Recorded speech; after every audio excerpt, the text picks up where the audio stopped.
अपन क्या नातेदारी देख रहे थे, और नातेदारी में भी अपन ने ये देखा था, कहाँ पहुंचे थे, नातेदारी की रीतियों को पढ़ लिया था, नातेदारी प्रणाली रीतियों को पढ़ लिया था, और अंत में अपन हाँ यही पढ़ना था, नातेदारी के नियामक व्यवहार, नातेदारी के नियामक व्यवहार,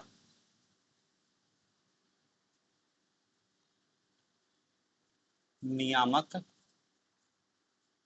व्यवहार, नातेदारी के नियामक व्यवहार या रीतियां कह लो, कि कल ही बताया था कि प्रत्येक समाज में नातेदारी का एक निश्चित पैटर्न पाया जाता है। पैटर्न का मतलब ये कहना चाह रहे हैं कि दो संबंधियों के बीच व्यवहार किस प्रकार से होगा। ये प्रत्येक समाज का अपना नियम होता है कि दो संबंधी, आपका जो दोनों नातेदार है, उनके बीच आप कैसे रिलेशन होंगे। निश्चित रूप से किसी के साथ घनिष्ठ रिलेशन होंगे और किसी के साथ रिलेशन में उतनी घनिष्ठता हमको दिखाई नहीं देगी। तो इसी आपसी घनिष्ठता और इसी आपसी प्रेम को आधार बनाते हुए हमने कुछ कॉमन नियामक व्यवहार को पढ़ेंगे पूरी दुनिया में, जो हमको दिखाई देता है। संबंधों के आधार पे नहीं पढ़ रहे हैं हम क्या पढ़ रहे हैं, संबंधों की घनिष्ठता के आधार पे।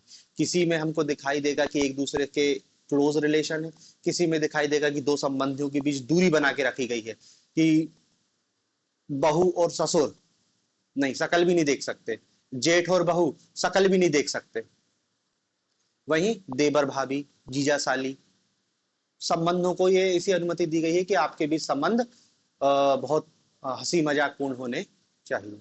तो इन्हीं चीजों को हम आधार बना के नातेदारी नियामक व्यवहार को देख रहे हैं। ठीक है, तो इंट्रोडक्शन तो मैंने कल लिखवा दी थी। ठीक है, इसमें जो पहली नातेदारी का नियामक व्यवहार है, उसमें पहला लिखना परिहार या विमुखता, परिहार या विमुखता, परिहार या विमुखता, अवॉइडेंस।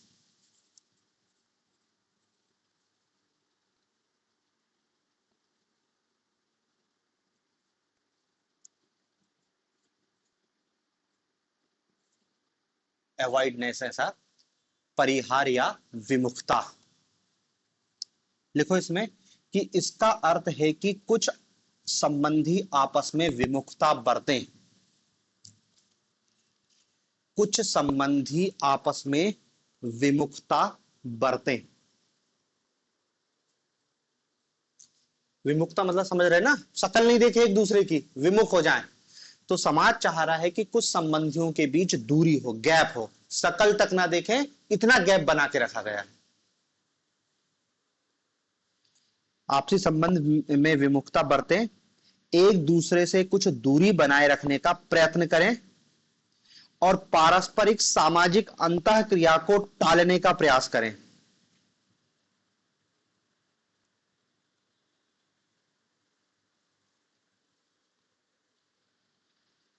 एक दूसरे से कुछ दूरी बनाए रखने का प्रयत्न करें और पारस्परिक सामाजिक अंतःक्रिया को टालने का प्रयास करें।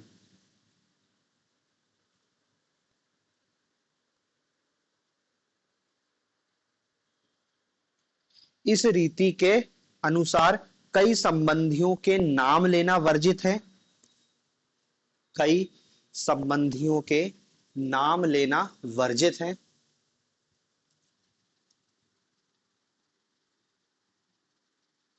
या किसी ना किसी प्रकार से संबंधियों के साथ परिचित रीति से बात करना वर्जित है।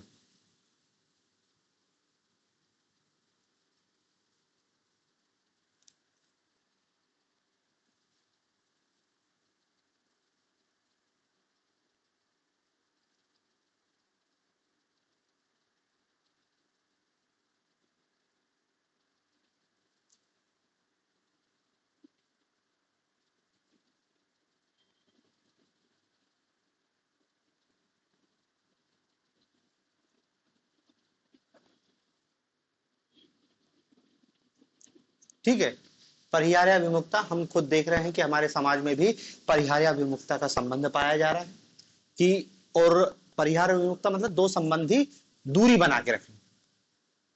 बहू और ससुर, बहू और जेठ, दूरी बना के रखना। और दूरी भी इतनी ज्यादा कि शक्ल भी नहीं देखनी है, शक्ल भी देखने तक प्रतिबंध है। अब तो हमको इसमें कमी दिखाई देती है कि बहू और ससुर बात कर सकते हैं, मुंह ढकने की ऐसी कोई जरूरत नहीं है, लेकिन ये ग्रामीण भारत में आज भी बहुत व्यापक स्तर पर पाया जाता है। तो इसी को कहते हैं हम क्या है, परिहार या विमुक्ता का संबंध। अब हमारे समाज में तो केवल क्या है, हमको यही एक टाइप का परिहार या विमुक्ता का संबंध दिखाई देता है कि बहू और ससुर के बीच और बहू और जेठ के बीच।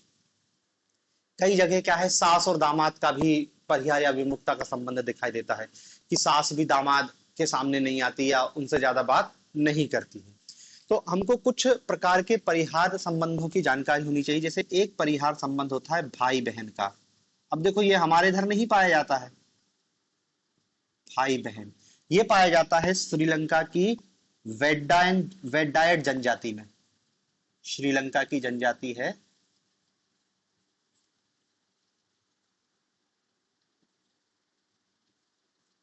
वेडायड, ऐसा श्रीलंका की वेडायड जनजाति,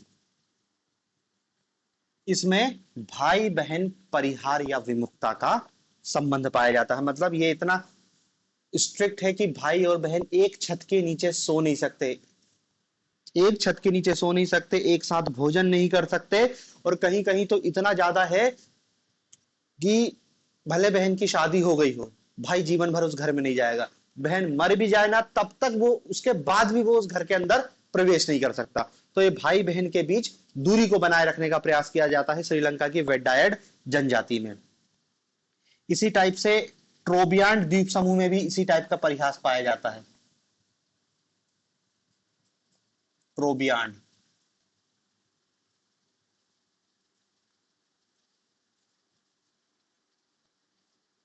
ट्रोबियांड द्वीप समूह की जनजाति में भी भाई बहन परिहास पाया जाता है। और ये परिहार इतना ज्यादा है कि यदि भाई अपनी बहन को प्रेमाचार करते हुए देख ले तो तीनों को आत्महत्या करनी पड़ती है। ट्रोबियांड द्वीप समूह की जनजाति में यह भाई बहन परिहार विमुख पाया जाता है। दूसरा परिहार संबंध पाया जाता है पुत्रवधु, पुत्रवधु और सास ससुर में। जैसे हमारे यहाँ ससुर पाया जाता है, सास से तो बहू बात करती है, ससुर से बिल्कुल परिहार संबंधों की है। लेकिन ज्यादातर समाजों में क्या है, पुत्र वधु और सास ससुर। ये इसमें तो लिख लेना कि लगभग सभी समाजों में पाई जाती है, लगभग सभी समाजों में, लगभग सभी समाजों में पाया जाता है।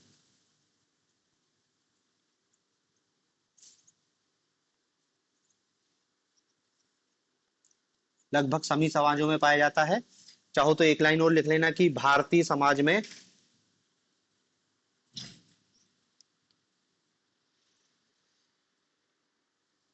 पुत्र वधु और ससुर और पुत्र वधु और जेठ परिहार संबंध होता है।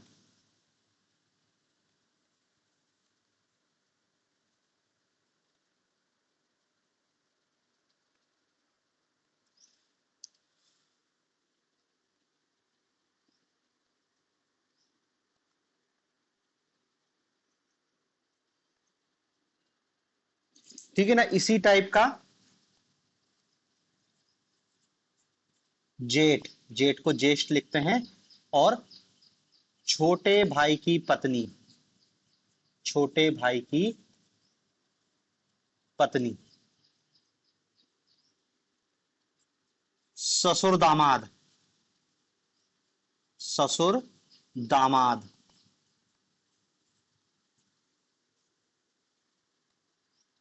सास दामाद, ये भी परिहार संबंध के अंतर्गत आता है कुछ समाजों में।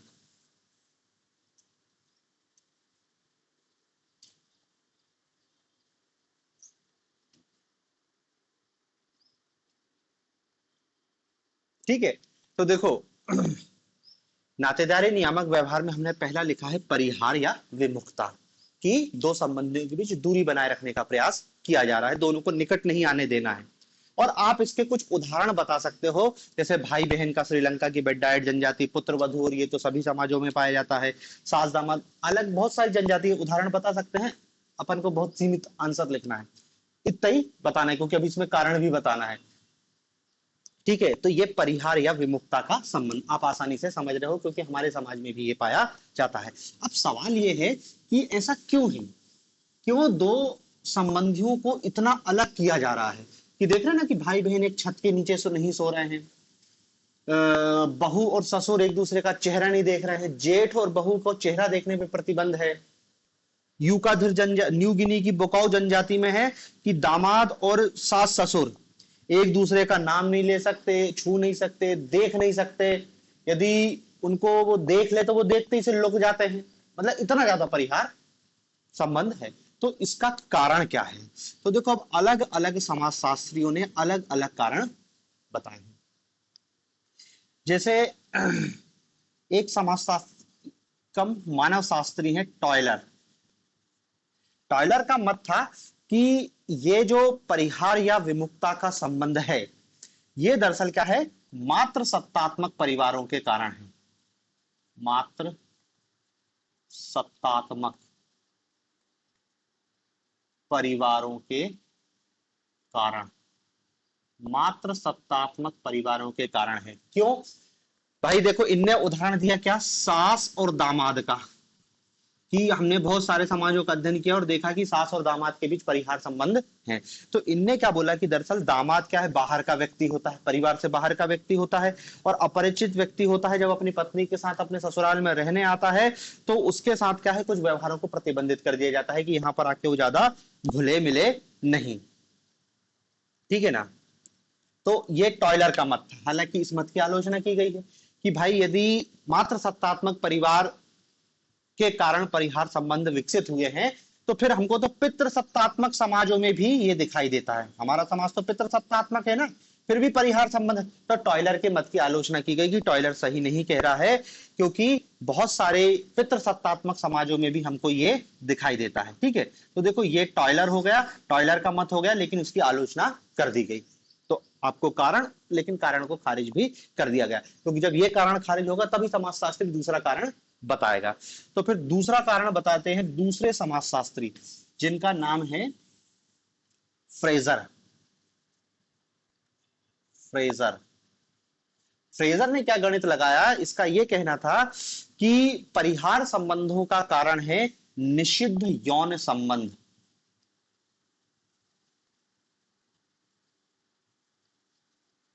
निषिद्ध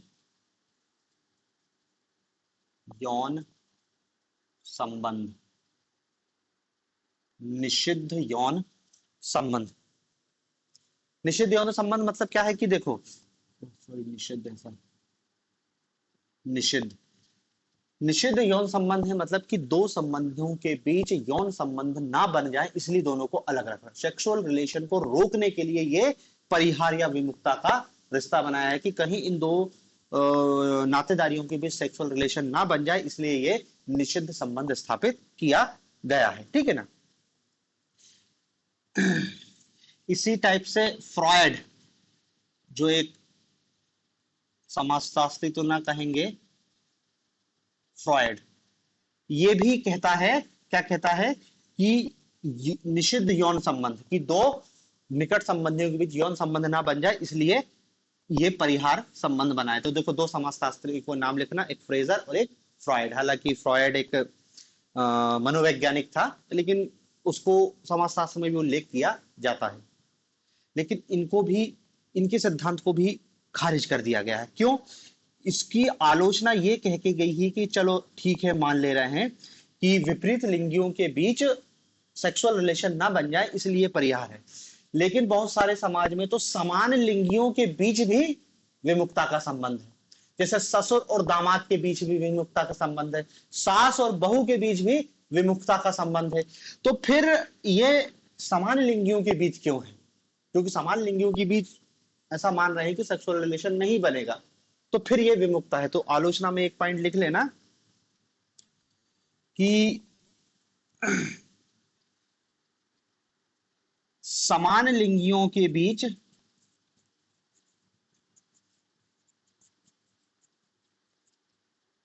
समान लिंगियों के बीच परिहार का कारण इससे स्पष्ट नहीं होता है।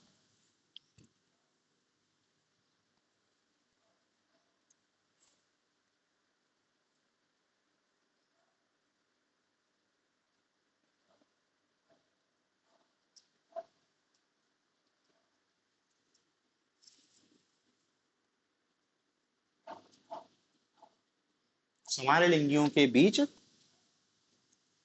परिहार के कारण को स्पष्ट नहीं करते हैं। यहां तक तो ठीक।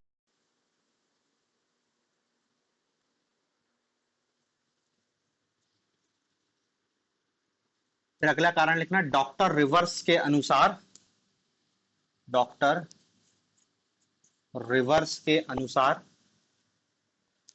परिहास के संबंध ममेरे फुफेरे विवाह संबंधों के कारण पैदा हुए।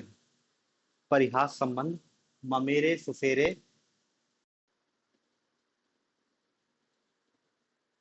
अगला संबंध लिखो माध्यमिक संबोधन।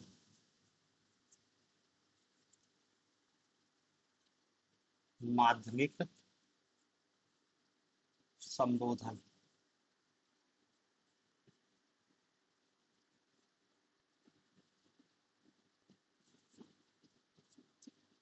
टेक्नोनॉमी।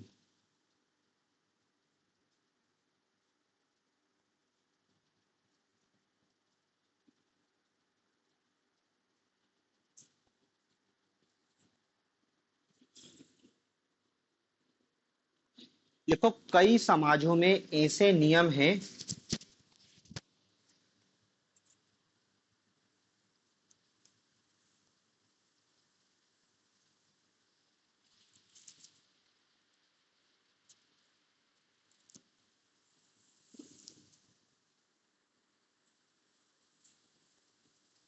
कई समाजों में ऐसे नियम हैं जहां संबंधी को उसके नाम से पुकारना मना है।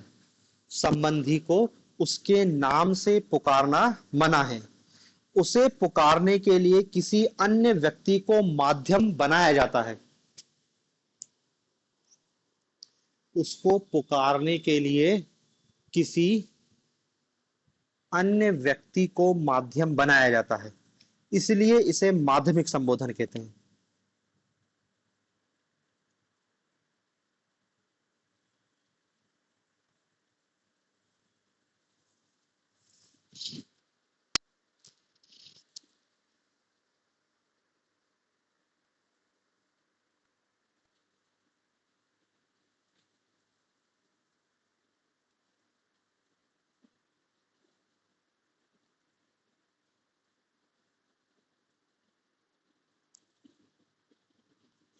उदाहरण के लिए भारतीय समाज में एक स्त्री अपने पति को पुकारने के लिए, भारतीय समाज में एक स्त्री अपने पति को पुकारने के लिए पुत्र या पुत्री का नाम लेकर पुकारती है।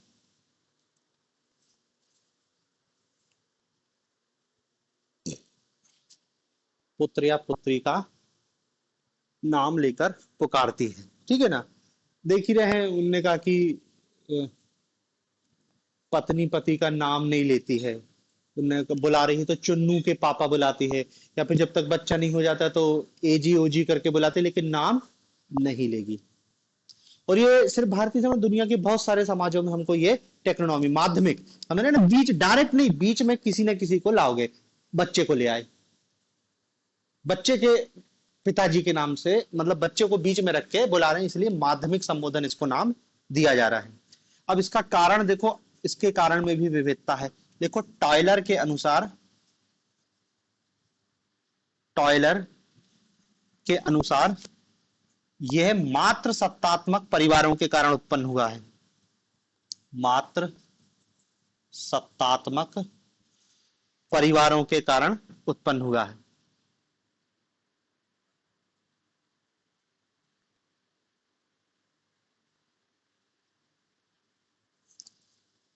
ठीक है ना। उसका टॉयलर का एक है ना कि मात्र सत्तात्मक में क्या है, जो पति है, दामाद बाहर का व्यक्ति होता है, इस परिवार में रहने आया है तो उसकी सामाजिक स्थिति थोड़ी सी निम्न होती है, तो उसको उन्होंने कहा कि उसके नाम से नहीं बुलाया जाता है। फिर यही चीज धीरे से क्या है पितृसत्तात्मक परिवारों में भी आ गई।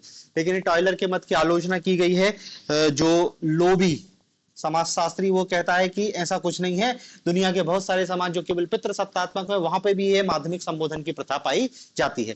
दरअसल इस टेक्नोनॉमी का जो कारण है वो बताया गया है कि कुछ समाजों में, ऐसा लिख लेना, कुछ समाजों में स्त्रियों की निम्न सामाजिक स्थिति तो कुछ समाजों में पुरुषों की निम्न सामाजिक स्थिति, कुछ समाजों में स्त्रियों की निम्न सामाजिक स्थिति तो कुछ समाजों में पुरुषों की निम्न सामाजिक स्थिति इसके लिए जिम्मेदार है। कई समाजों में विकसित भाषा एवं शब्दों की कमी के कारण, कई समाजों में विकसित भाषा एवं शब्दों की कमी के कारण पृथक पृथक संबंधियों को पुकारने के लिए विभिन्न पृथक पृथक संबंधियों को पुकारने के लिए इस प्रथा को जन्म दिया।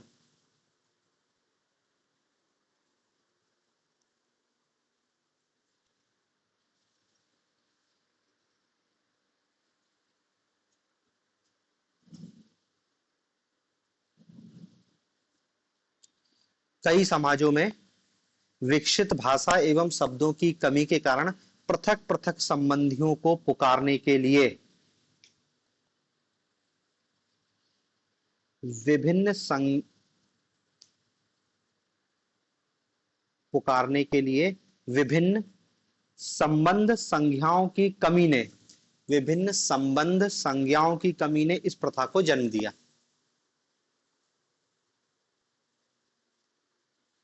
इस प्रथा को जन्म दिया। ठीक है ना। अब दोनों कारण बताए गए हैं कि मात्र कई समाजों में स्त्रियों की निम्न स्थिति और कई समाजों में पुरुषों की निम्न स्थिति, जिसके कारण क्या है माध्यमिक संबोधन। और जैसे भारतीय समाज, तो भारतीय समाज में क्या है स्त्रियों की निम्न स्थिति है और उस निम्न स्थिति को बताने के लिए कि तुम अपने पति का नाम नहीं ले सकती, तुमको उनको माध्यमिक संबोधन से ही पुकारना पड़ेगा। ठीक है, तो ये टेक्नोनॉमी है। अगला संबंध, अगले नातेदारी का व्यवहार लिखना, मातुले, मातुले, एवेंकुलेट,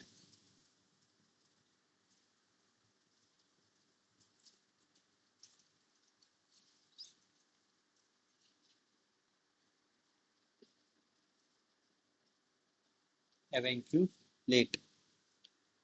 देखो यह प्रथा मात्र सत्तात्मक परिवारों में पाई जाती है।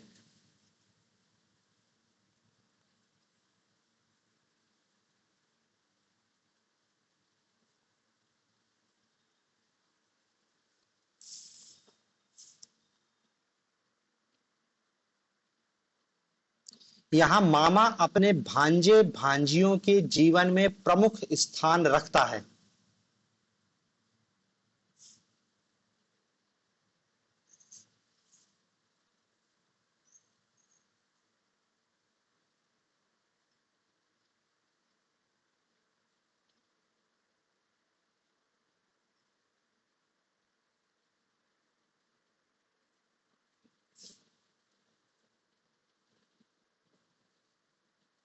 पिता से अधिक मामा का दायित्व होता है।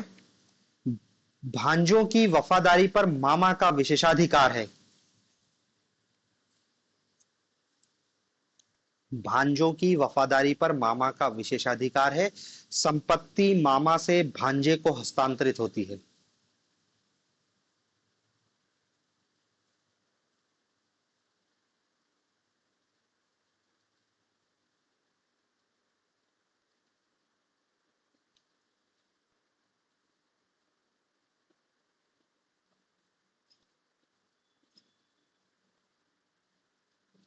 ठीक है, मतलब पिता का रोल नहीं है, पिता की जगह क्या है मामा।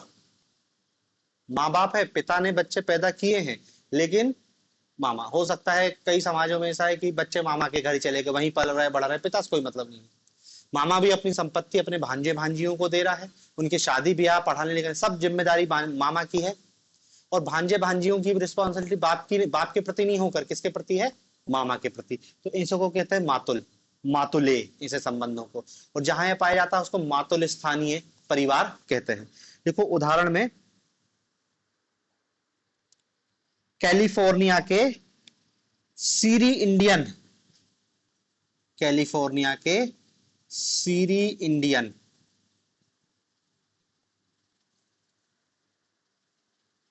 दूसरा लिखना हैदा और ट्रोबियान जनजाति,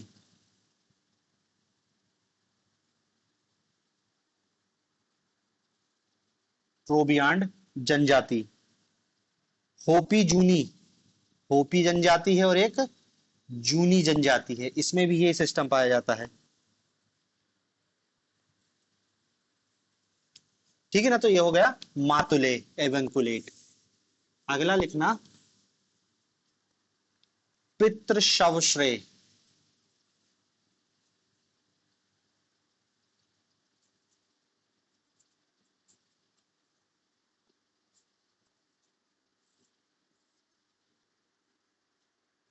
एमिटेट।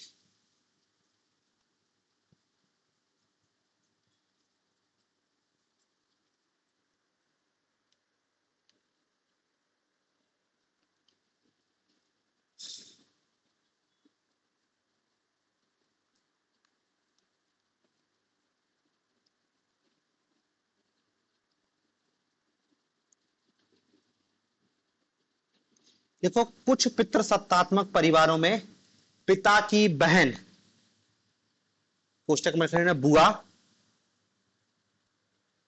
और बुआ के लिए एक शब्द है ऐसा लिखना पिता की बहन बुआ, जिसे पितृ सौसा कहते हैं, पितृ सौसा, ये बुआ के लिए शब्द उपयोग में लाया जाता है। कुछ पितृसत्तात्मक परिवारों में पिता की बहन बुआ, जिसे पितृ सौसा कहते हैं, का विशेष महत्व पाया जाता है।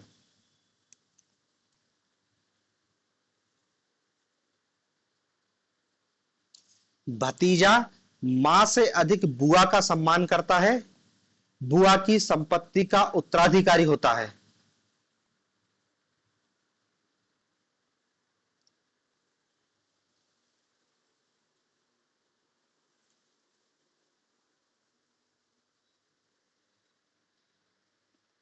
बुआ ही भतीजे के लिए वधू ढूंढती है।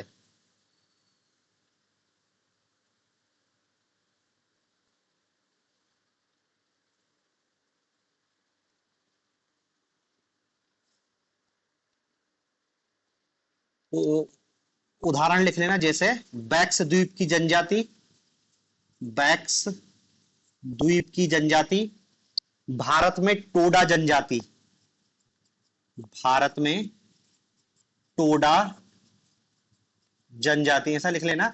भारत में टोडा जनजाति में बुआ ही बच्चे का नामकरण करती है, बुआ ही बच्चे का नामकरण करती है।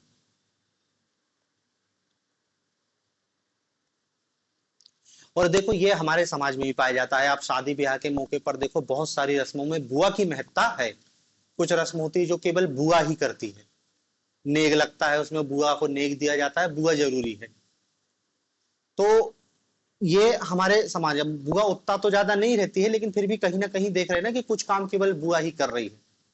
तो ये उसी का कुछ अवशेष है।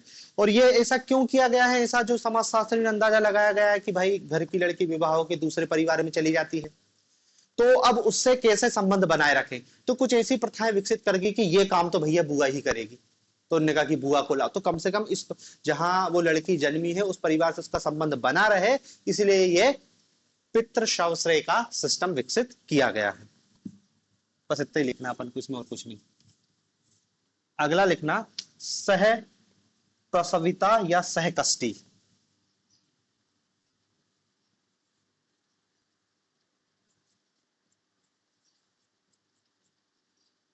सहकष्टी,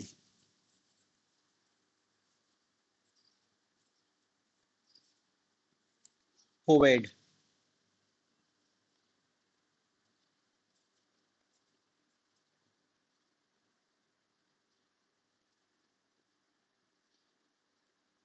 COUVADE, कुवैड। देखो इस प्रथा का संबंध प्रसव काल से है।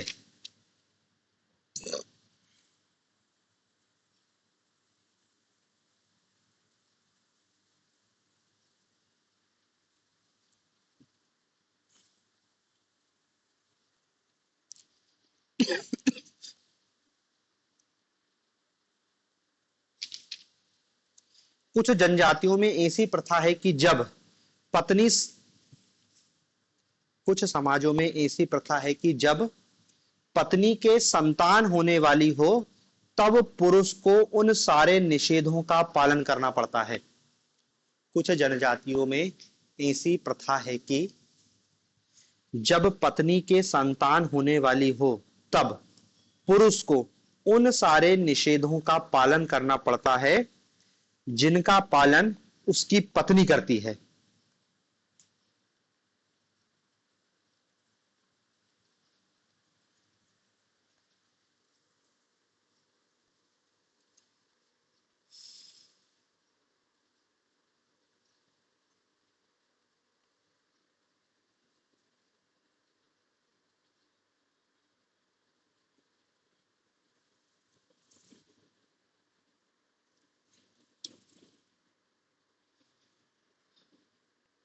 वह भी उसी प्रकार के कष्टों को झेलता है जो कष्ट प्रसवा को होते हैं।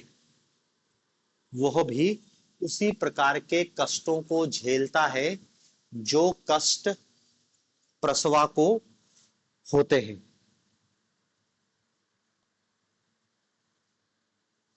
समझ रहे हैं ना? पत्नी गर्भवती है तो स्वाभाविक सी बात है गर्भवती स्त्री को बहुत सारे नियम कानून पालन करने पड़ते हैं। भाई उसके भोजन संबंधी कुछ निषेध हो जाते हैं और फिर अलग अलग परिवारों में अलग अलग निषेध हैं। ज्यादातर परिवारों में उसको अछूत माना जाता है, वो पूजा पाठ में भागीदारी नहीं करेगी, अलग कमरे में रहेगी, वो नदी पार नहीं कर सकती। बहुत कॉमन है हमारे समाज में कि गर्भवती स्त्री को नदी पार करने की प्रतिबंध लगाया गया है, वो कहीं आ जा ना सकती, एक कमरे में रहना, बहुत सारे कष्ट, उसको नियमों को पालन करना पड़ता है। तो कुछ जनजातियों में क्या नियम बना गया है कि पत्नी जैसा जीवन जिएगी, गर्भकाल के दौरान पति भी वैसा ही जीवन जिएगा, वो भी उसी प्रसवा के साथ उसी कमरे में रहेगा, उसके साथ भी अछूत टाइप का व्यवहार किया जाएगा, वो भी नदी पार नहीं करेगा, वो भी उसी टाइप का भोजन करेगा जैसा पत्नी ग्रहण कर रही है। मतलब पत्नी प्रसव काल के दौरान जिन कष्टों को झेल रही है सेम टू सेम वही कष्ट पति भी झेले। देखो भारत में खासी व टोडा जनजाति में यह प्रथा है।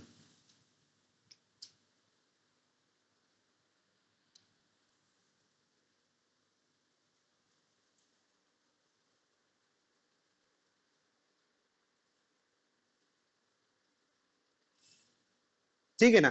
अब इनके कारण में लिखना मेलिनोवस्की के अनुसार, मेलिनोवस्की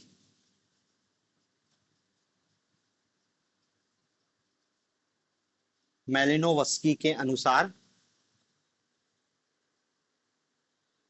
वैवाहिक संबंधों को अधिक दृढ़ बनाने और पैतृक प्रेम प्राप्त करने, वैवाहिक संबंधों को अधिक दृढ़ बनाने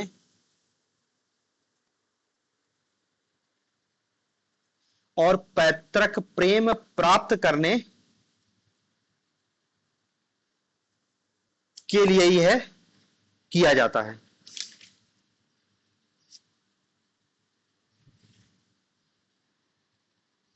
समझ रहे हैं ना? समाजशास्त्री कह रहे हैं कि भैया ये पति पत्नी के बीच प्रेम बढ़ाता है।